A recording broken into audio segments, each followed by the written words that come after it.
Le tour de l'actualité foot du jour et les toutes dernières infos sur le mercato. On vous en parle tout de suite dans notre journal du lundi 4 juillet.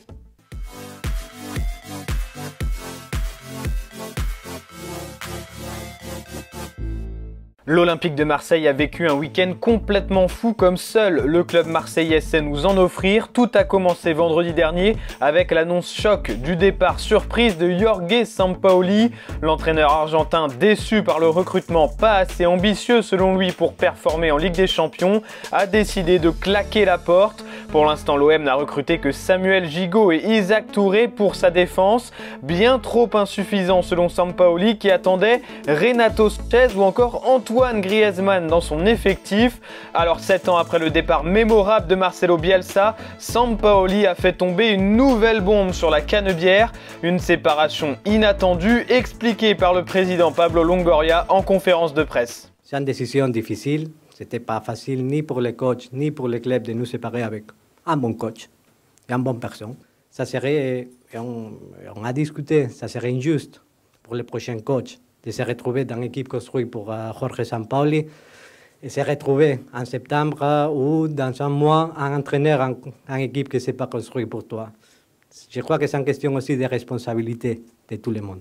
Très rapidement, Pablo Longoria a dû chercher une solution de repli et a trouvé son bonheur avec Igor Tudor, entraîneur croate de 44 ans, sans club depuis son départ de l'Hellas Vérone en fin de saison dernière. Très rapidement, un accord a été trouvé pour un contrat de 2 ans. Il devrait même diriger son premier entraînement dès ce lundi et sera accompagné par le champion du monde italien Mauro Camoranesi.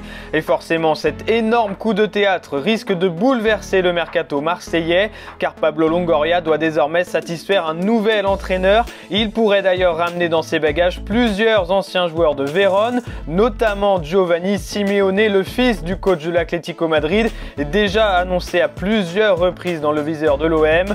D'autres noms comme Ivan Ilić ou Adrien Tameze sont sortis dans la presse. Pablo Longoria regarde d'ailleurs principalement du côté de la Serie A pour renforcer l'effectif, car Dries Mertens et Mathias Vecino, 2 joueurs en fin de contrat respectivement avec Naples et l'Inter Milan, sont également dans son viseur. Alors si Jorge Sampaoli trouvait le mercato olympien trop calme, son départ surprise risque d'accélérer beaucoup de choses à l'OM.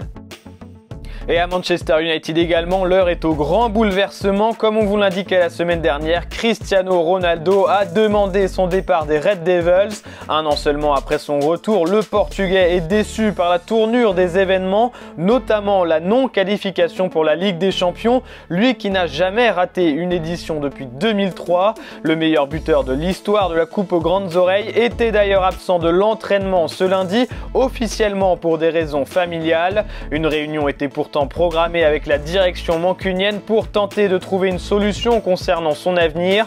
Malgré la volonté de CR7 de partir, plusieurs éléments pourraient freiner un éventuel transfert. Sous contrat jusqu'en 2023, il touche un salaire XXL à United qui ne souhaiterait pas laisser filer le quintuple Ballon d'Or, surtout qu'en cas de départ, le club anglais devra rapidement mettre la main sur un remplaçant.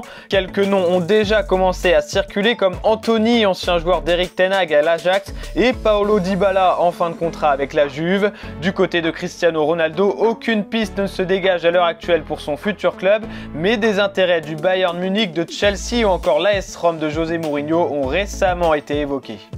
Et du côté de Barcelone, on rêve de faire signer un autre international portugais, Bernardo Silva, le maître à jouer de Manchester City.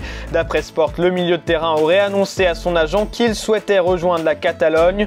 Mais le plus dur est à venir pour la bande à Xavi, car convaincre les Citizens s'annonce très compliqué. Ces derniers réclament 100 millions d'euros pour l'ancien monégasque, une somme inaccessible pour les finances barcelonaises. Le Barça pourrait proposer une première offre à hauteur de 60 millions d'euros, mais doit également conclure le dossier Robert Lewandowski dans le même temps. Les négociations s'annoncent très longues et Barcelone devra d'abord vendre des joueurs avant de recruter. Frenkie de Jong pourrait ainsi être sacrifié pour faire venir Bernardo Silva.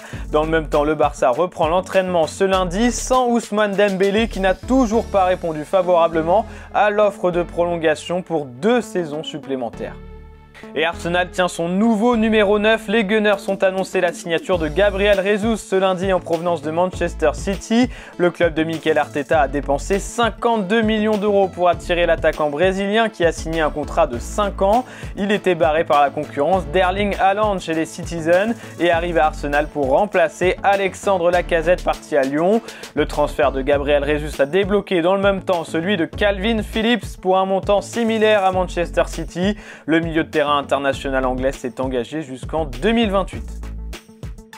Et voilà pour toutes les infos foot de ce lundi 4 juillet. Merci de nous avoir suivis. N'oubliez pas de vous abonner et de liker cette vidéo. Et on se retrouve bientôt pour un nouveau journal de Made in Foot.